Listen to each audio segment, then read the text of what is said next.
Welcome back to my channel village food with Sulata. কেমন আছো সবাই? আশা করি ভালো আছো, আমিও ভালো আছি। আজকে তোমাদেরকে কি দেখাবো দেখে তো বুঝতেই পারছো কি দেখাতে চলেছি। তো এটা হচ্ছে খুদের ভাত।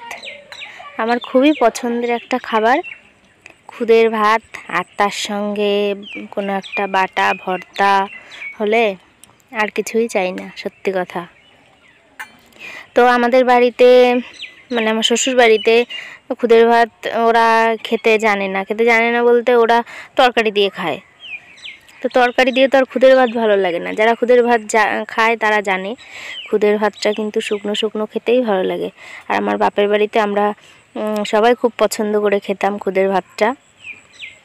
তো এখানে এসে অনেক দিন পরে ইচ্ছা হলো যে একটু খুদের ভাত খাই। দিদি এসেছে, আমার দিদি।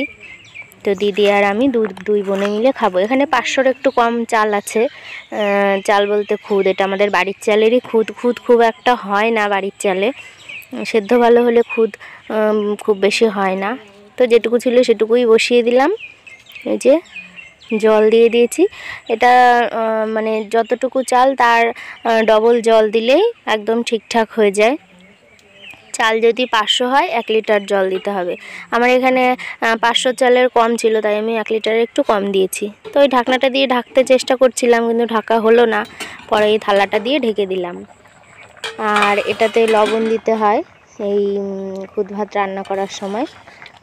তো আমি একটু লবণ দিয়ে দিয়েছি। এবারে দেখো জলটা কিন্তু ভাতটা খুব সুন্দর ফুটে উঠেছে।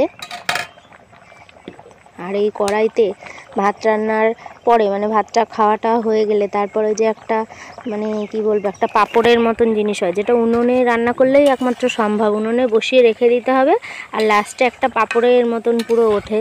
তো আমার হয়েছিল না, যেহেতু আমি অল্প একটু চাল রান্না করেছিলাম। আর যাও বা কড়াইটা উনুনে বসিয়ে রেখেছিলাম, আমার শাশুড়ি মা ভেবেছে কড়াই শুকিয়ে গেছে, জল ঢেলে দিয়েছিল। তো সেই পাঁপড়টা লাস্ট অবধি খাওয়া হয়নি। এবার আমি একটু তেল দিয়ে দিলাম যাতে ভাতটা একদম ঝরঝরে হয়। সর্ষের তেলই দিয়েছি। আর কয়েকটা পেঁয়াজ দিয়ে দিয়েছি। পেঁয়াজ দেওয়ার পরে ওই ভাতটা যখন দেখলাম হয়ে এসেছে, তখন আবারও একটু ঢেকে রেখে দিয়েছি। উনুনের জাল অফ করে 10 মিনিট এইভাবে ঢাকা দিয়ে রাখার পরে আমি ভাতটা বেড়ে নেব। তো আমি খেলাম, দিদি খেলো, আর ওই পাশের বাড়ি একটা পিসি শাশুড়ি আছে আমার, যাদের কথা আমি সবসময় তোমাদেরকে বলি। পিসি মাঝে মাঝে আমার তরকারি কুটে দেয়, শাশুড়ি মা বাড়ি না থাকলে বা ব্যস্ত থাকলে পিসি করে দেয়। সেই পিসিকেও দিয়েছিলাম। পিসিও খেয়ে খুব এখানে তো কেউ খুদের ভাতটা সেভাবে খায় না, তো পিসিকে দিলাম। পিসিরও প্রথমবার খেয়ে খুব ভালো লেগেছে।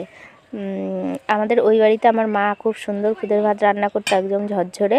তো চেষ্টা করেছি মায়ের মতনই ঝরঝরে বানানোর, জানি না মায়ের মতন হয়েছে কিনা। তো আমি এর সঙ্গে নিয়েছিলাম ডাল ভর্তা, ডাল মুসুরির ডাল সেদ্ধ করে শুকনো লঙ্কা আর পেঁয়াজ একসঙ্গে ভেজে মেখে নিয়েছি। আর সঙ্গে ছিল হাড়েঙ্গার লাড়া। হাড়েঙ্গার লাড়ার রেসিপি আমার চ্যানেলে আছে, হাড় ভাঙার ভর্তা বা লাড়া যাই হোক।